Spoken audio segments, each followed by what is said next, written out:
Welcome to The Cynical Developer, the podcast that helps you to improve your development knowledge and career through explaining the latest and greatest in development technology and providing you with what you need to succeed as a developer. In this episode, we discuss a journey to and from development with Paddy Kearns. Paddy is a senior .NET developer based in Nottingham, where he spends his days coding with VB.NET, C#, Webforms and MVC. He's been a developer for many years, but took a break to follow a career in music, which is something really interesting, and then came back to being a developer. And it's this transition from developer to something else, back to a developer, that we're here to discuss today. So welcome to The Cynical Developer, Paddy. Hi, how's it going? Yeah, not too bad. Thank you for taking time out to come and talk to us today. That's okay, no problem. Yeah, and to give the listeners a little bit of a context, if you're a long-time listener, you'll have listened to the Hack 24 events episodes that we've done in the past, and Paddy was brought into the team on the last one last year by Paul Seal, and Paddy's got quite an interesting backstory, I think, that I thought would be of benefit to all you guys out there in listener land. So hopefully Paddy can shed some light on this quite exciting adventure, because that transition, it makes me feel like I've had a really boring life. Yeah, I think it was definitely different from the normal route most people take anyway. Yeah, definitely. So, we said that you've been a developer for many years. How many years have you been writing software? Well, the first sort of job that I had would have been 93. I was lucky enough to get a job straight from school. So 93, it would have been 5 years in that position. And then there was a gap for the music, and then back in again after that. Sure. So I think in total, probably 16 years. Right, okay. So you say straight out of school, so you don't have a computer science degree or anything like that. It was straight from high school. I have got a degree now, but not at the time. Right. You know, I sort of took this route where I landed the job straight from school, so I went into it and didn't bother going into college or university at that point anyway. Oh, right, okay. So often we see people making these sorts of transitions, and they're normally or very often in related fields. So they'd go from maybe tech support into development, or from being a database guy to a software developer, or a tester to a developer, that sort of role. But to go from a developer to a DJ, I know we're not talking about a DJ at birthday parties with flashing lights and cheesy music, but to a proper DJ, back to development. It's a very odd switch. Why did you sort of make that transition? Well, I'd always, the two main things that I was into as I was growing up was music and computers anyway. So I was always involved in music at an early age, and at the same time I was doing the development. So I was DJing from probably 15, 16 years old. Okay. And that kept growing in the background at the same time I was in that first position. It just got to a point where I could sort of take that on its own and do it full time. So I had the option to do it, so just decided to do it. Right. Would have been around 20, I think, at that point. Yeah. So with your love for computers as well, did that have an influence on the type of DJ that you were? Well, definitely, because I think I was doing house music at the time. And obviously that's computer-made music, so the two things went hand in hand, really. Right, okay. So did you always use sort of pre-built kit, or did you to write anything yourself? Well, like I said, I had quite a good background with just instruments in general, so I was, I could read and write music. Yep.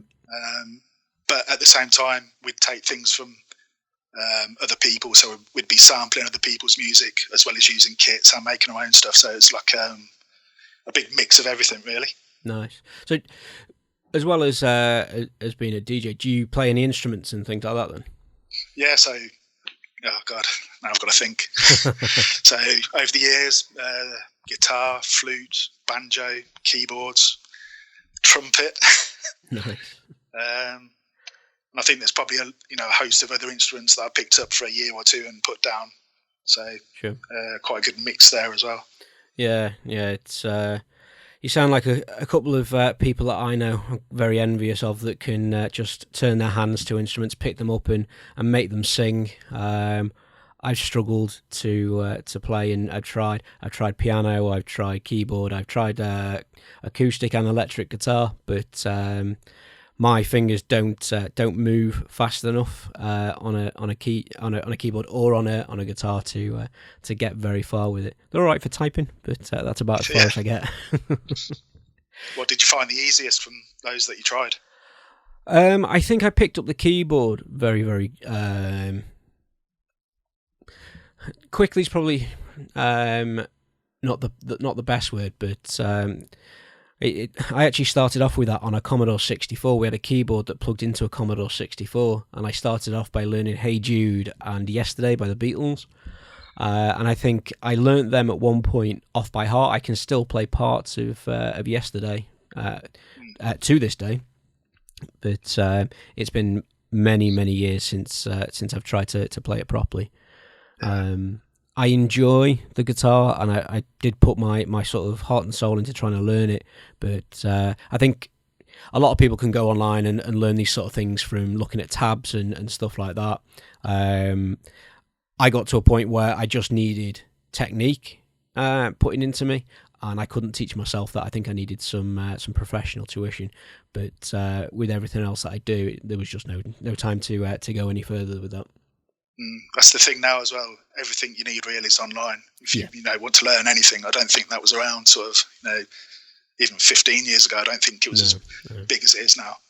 Yeah, and at one point I could read music very slowly. I could look at a piece of music and I could write underneath it, what notes they were, but I couldn't look at it and fluently read it and play it as we went on. But we can't be masters of everything. No. And when you had the Commodore 64, did you have software for that as well that you was playing into? Yeah. There was software. I can't quite remember what the software was called, but it was definitely one of those where you would you'd stick the tape in, you'd go make a coffee, you'd have a dinner, you'd grow old, you'd have a family, and come back and the program would have loaded. But I can't remember what it was. I know it was very good, and I do remember spending quite a long amount of time in that application messing around with the keyboard. Yeah, the Commodore 64 had one of the best sound chips as well. Yeah, I think it was the SID chip. Yeah. And I can remember probably 10 years ago, there was a synth that I'd bought where the makers had bought up all the excess SID chips from the Commodore 64 and made a synth from it. Oh, nice. And it had this kind of, very unique sort of 8-bit sound to it. Yeah. They had like a limited run, I think 700 units they sold. But yeah, that was interesting to use. Yeah, it is, and it's very interesting that these two fields sort of they intertwine very, very closely. There's a lot of musicians in software. Yeah, do find a lot. I'm trying to think which machine I had at the time. Were you familiar with the MSX machines? No, it's not one. It was around the same time it would have been. So I can remember that I always wanted the Commodore 64 or the Spectrum, but it was the MSX that I got in the end. Sure. Yeah. We had a Commodore 64. We had a VIC-20 as well, which I think was the predecessor to the 64. Yeah. Going back some years, Yeah, definitely before my time. Really, I think the 64 was released when I was born. That's probably alienated some of the listeners there. I think it was either 83. It may have been 82. It was made, but I can't remember. But we're getting a little bit sidetracked. So, with being a DJ, did you play any famous venues? I think probably over the years, probably the most famous would have been Ministry of Sound, Fabric. Probably the two, not necessarily the two biggest in numbers, but the two that people would probably know more than others, I think. Right. Yeah. I'm not a massive massive follower of house music and dance music and all that sort of thing. My tastes are quite eclectic, but it's not my thing. It's definitely my other half's bag. She's into all that sort of stuff. Are there any tunes that the listeners might know of yours? I suppose there's a few that people might know, but it was quite like a niche sort of market really at that time. Yeah. Although, like I said, there's, as well as playing at the Ministry of Sound, a lot of they had a few albums that they released, and I've got music on there, so somebody might have heard it, I would have said. Nice. So, are you on Spotify? I am, yes. I can. I'll send you over a list of some of the tracks. Yeah, we'll get them in the show notes. Yeah, there's been like a few names as well, because the thing with house music, it's very sort of pigeonholed. So if somebody decides to make it a slightly different way, it'll get named differently, and it'll have its own subgenre. So right. Because of that, you end up sometimes making a different name to make that particular style of music. So over the years, I've had, I don't know, 5, 6, 7 different names, but right. I can send those over to you anyway. Sure. Yeah. I did a little bit of Google stalking of you to try and sort of like pin down some of your stuff. I found some things. I don't think I found anything that would that would play any music though. It was like album covers and stuff like that. I think I found. Oh right, okay, yeah. That's the good thing with the internet. These sort of things last forever. Yeah, you can always go back and find it. Yeah. It can be a good thing. It could be a bad thing as well. Yeah, a curse and a blessing. Yeah. So you went from developer and you followed music and came back again. Why did you come back from the music scene back to being a boring developer? Well, as much as I was having a good time, and it was obviously fun over those years, I realised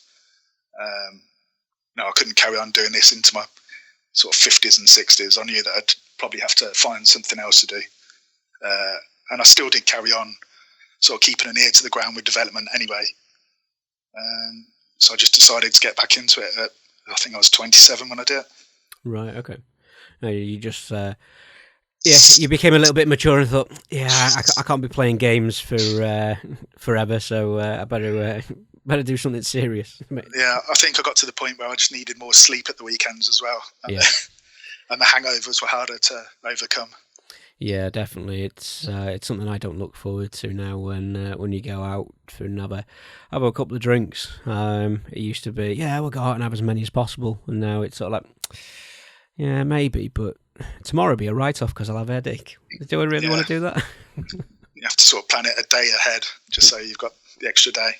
Yeah. So, did you do any sort of retraining, like boot camps or online courses or anything to come back into the industry? Well, I ended up doing HND in the evening, sort of evening classes. Okay. And then as soon as I completed that, I think it was 2 years. Yep. Then I started applying for development roles again. Oh, okay. So have you always been a Microsoft developer? Because I guess 93 it would have been the likes of like VB6 and VB5 maybe back then.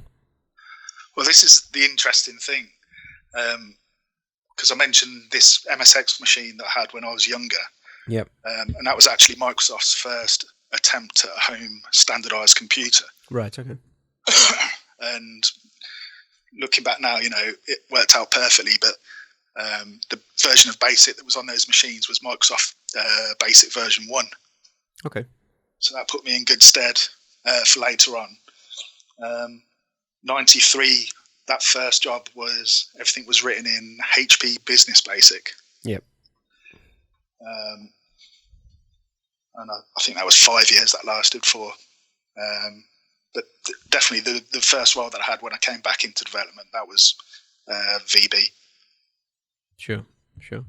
Yeah, I did a little bit of basic programming on the 64, and I use that term very loosely. I think I mentioned it before on the show. I would copy out games from books, like Star Trek games and things like that. Spend 6 weeks copying it out of the book and go, this is awful, and turn it off.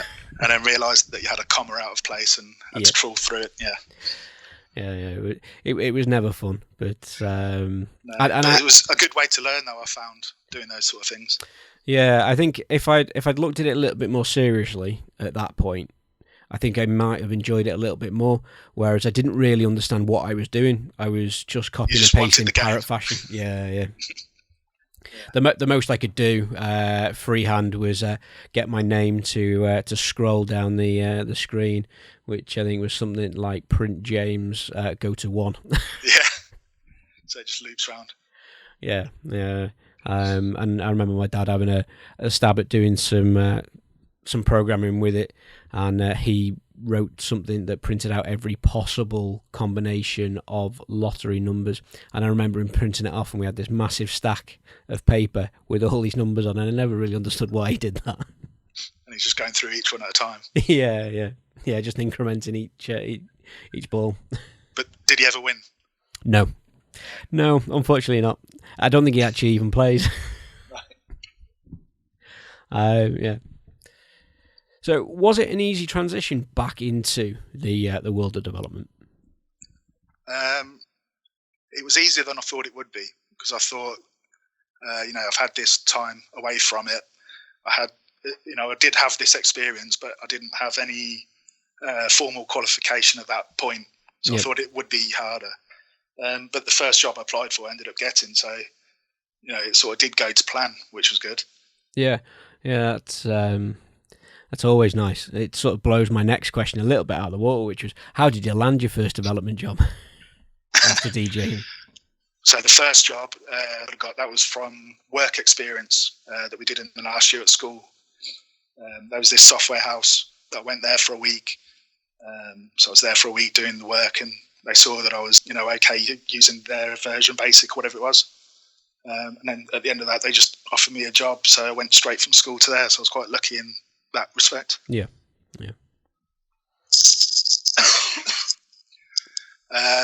And then the second job, I was just literally, as soon as I finished the HND that I did, I just looked through the local list, found one that I liked that was quite close.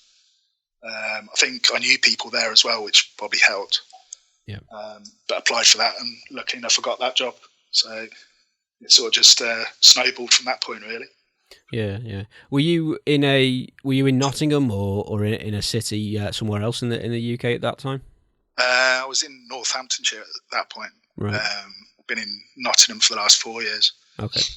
But that was the other thing. Northamptonshire at the time, there wasn't lots and lots of development roles there, so I was quite lucky that I got that, I suppose, in the end as well. Yeah.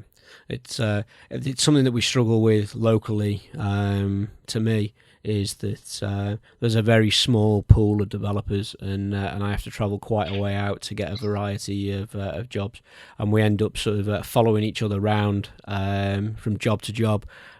You'll come across somebody's code, maybe never met them, but seen their code at several jobs over several years, and then maybe meet them at a meetup, or you actually get a job and go, "Oh, I know you. I've seen your code before." That actually happened at where I am now. Yeah, there was a guy at my previous job in rugby, I think it was. Yeah. And yeah, I'd been on his code that he left there as well. So it's quite a small world in that respect. Yeah. My first development job, I'm still quite friendly with the senior developer there, or the dev manager as he is now. And he had a guy in his team that had spent 2 years working for him. He then left. He went to another job. I think it was probably about 15, 20 miles down the road, so not too close, but a fair distance. And he said on his first day he couldn't believe it when he sat down and he opened the repositories and he saw my name. He'd spent 2 years working with my code at one job, gone somewhere else, and there he was again working with my code again. You're haunting him. Yeah. And the odd thing is I still don't actually know who this guy is, so I've never met him, but he spent time swearing at me and my poor implementations of things.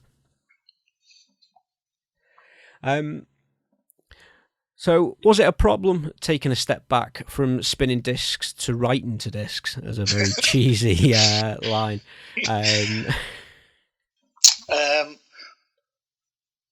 I'd say no, because I was ready to do it at that point. Obviously, I did miss that lifestyle and the things I was doing there. Yeah. I still do really now, but I still get asked to do the odd. Like there'll be a reunion night perhaps where one of the old clubs that I used to play at, they might have closed 10 years ago, and now they're doing a reunion night, and I'll get a phone call to go down and do it there. So yeah, I might do one every other month or something. So that's enough for me at the minute. Yeah. The other thing is I've still got the studio at the house. Okay. And I'm still making music, when I've got spare time. So that was one of the main reasons I went into DJing in the first place. So I'm able to keep that up, which is good.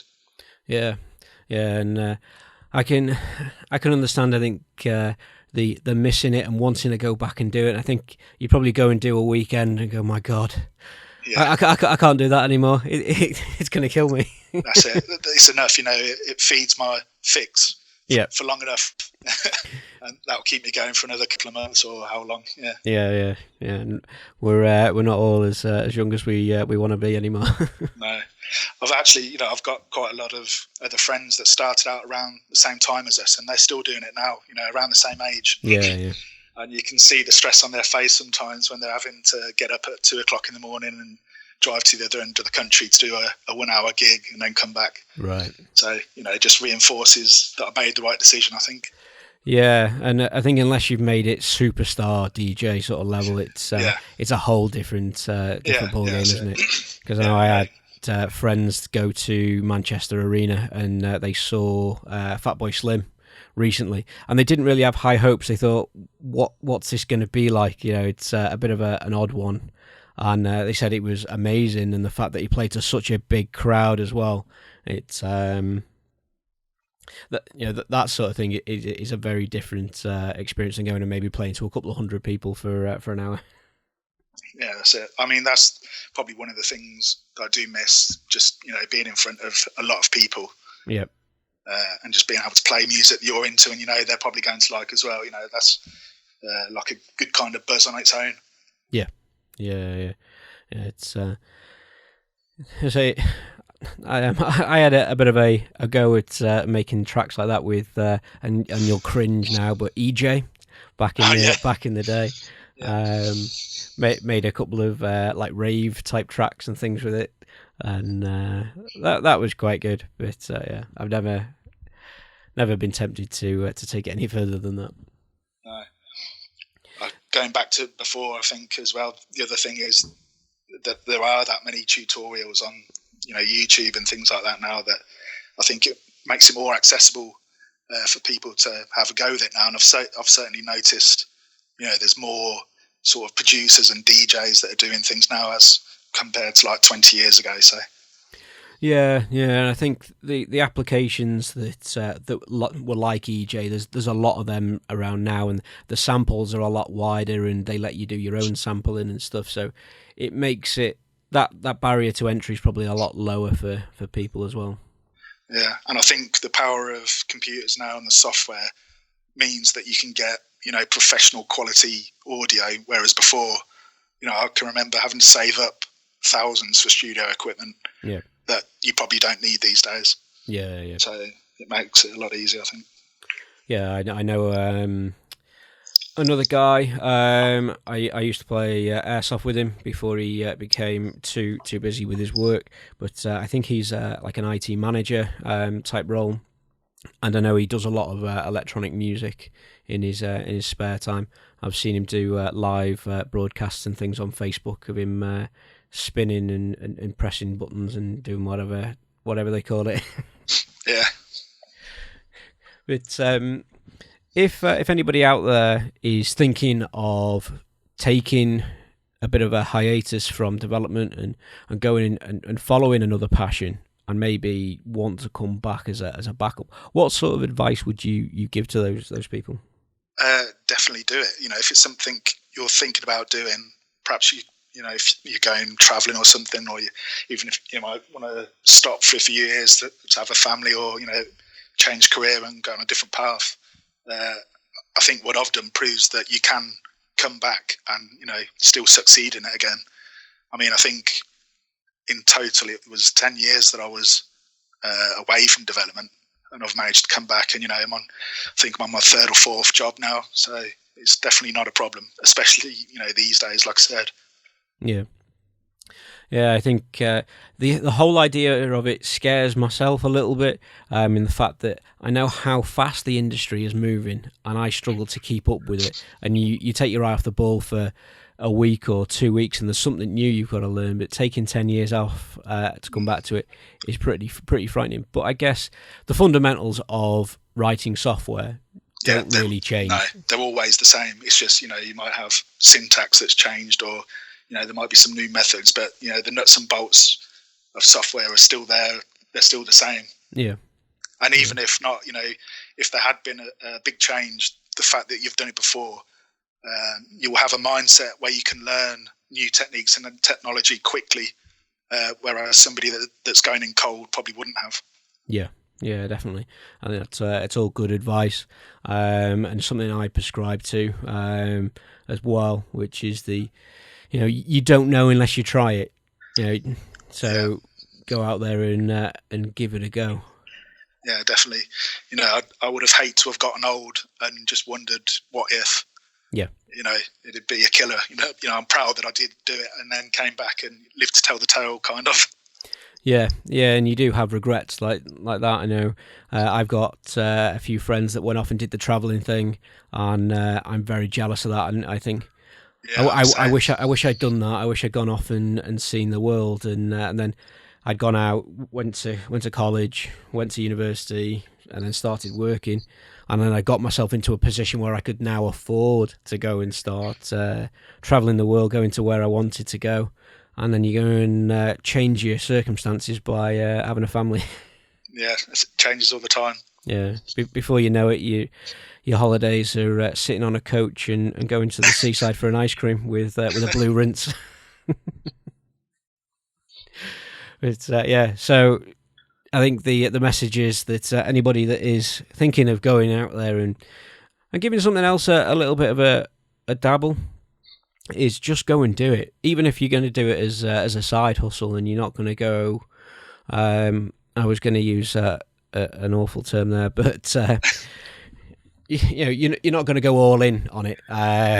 You're just going to try. I was going to use a term, something to do with being something deep in it. Go out and do it, because you never know. And one of the worst things you can do is regret not at least trying. Yeah, and all the resources there when you're ready to come back into it as well.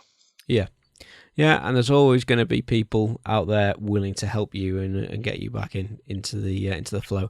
I know the company that I'm currently working with at the moment, they're involved in getting people back into development that have actually taken some time off. So it's aimed at career breakers, such as women that have taken time off to have families and stuff like that. They've gone away, been out of it for 4 or 5 years, and helping them transition back into it. So there are businesses out there that do help you. So that really, all that leaves me with to do is to thank you for coming on and sharing your journey with us today. As I said at the start, it's one of those journeys that's not your normal career path, and it's a little bit more exciting than going from junior to developer to mid-level developer to senior developer to management. Yeah, it's a different route. I think it just shows that you don't have to take the sort of classical journey of going from school to college, uni to junior, and working your way out that way. There's lots of ways to get into it if you want to. Yeah, fantastic. So again, thank you for coming on. That's okay, no problem. Thanks for having me. Yeah, no problem. And I hope everyone out there found that story interesting, and I hope that it shows that you can take a break and try something different. It's not impossible to come back to development if that's what you want to do.